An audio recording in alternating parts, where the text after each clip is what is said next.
Cette filière avicole réunionnaise a été créée par et pour les éleveurs. Donc ce sont les éleveurs qui se sont regroupés pour créer cette filière et pour développer l'élevage avicole à l'île de la Réunion. La filière a été créée en 1990-1991 à l'initiative de l'URCOPA. Il préexistait un petit abattoir qui était à Saint-André, qui était géré par la SCAR, la coopérative de l'époque. Et donc la véritable création de la filière a été la création d'un nouveau couloir à l'entre-deux, et puis la création de l'abattoir Crête d'Or sur l'étang salé. Pour pérenniser cette filière, donc l'interprofession avicole La Rive a été créée en 1994 et a regroupé l'ensemble des acteurs qui travaillent en synergie au développement de la production locale de volailles. En 1984, création de la Société coopérative agricole des aviculteurs de la Réunion. En 1989, l'intégration du couvoir puis la construction à l'étang salé du premier abattoir aux normes européennes sont deux étapes majeures de l'histoire de la filière. Déjà tournée vers l'avenir, celle-ci franchit un pas supplémentaire avec la création de l'interprofession. En 1998, l'abattoir d'étang salé s'agrandit et en 2001 s'unit avec celui de Grand-Îlette. Au moment du changement, c'était les concurrents de hier qui devaient s'unir et se marier.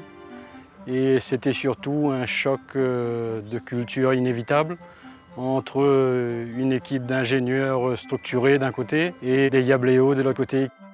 Après cet épisode déterminant, une des grandes étapes structurantes est l'unification des groupements d'éleveurs, c'est la création en 2006 d'Avipol. À partir de 2009, la filière volaille enchaîne les projets innovants, certification pour le poulet jaune, lancement du programme Défi et aujourd'hui une nouvelle grande aventure avec la création du complexe avicole.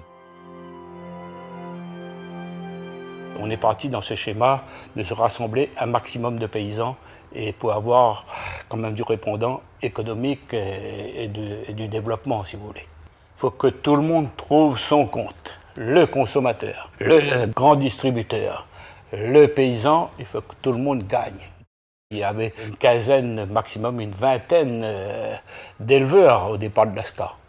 Mais il fallait des gens, des agriculteurs assez déterminés et assez quand même, une assise quand même de développement pour mener les autres. Les premiers critères pour nous, c'était comment être bon techniquement, avoir des bons bâtiments et à partir de là, on devrait gagner. La production locale, en plus de fournir des produits frais, de qualité et d'un niveau de prix raisonnable, apporte aussi une dimension de vie aux gens et apporte de l'emploi pour l'économie. Il faut continuer à travailler dans cette dimension-là, à la fois une solidarité au niveau des producteurs, une solidarité avec nos outils industriels, nos transformateurs.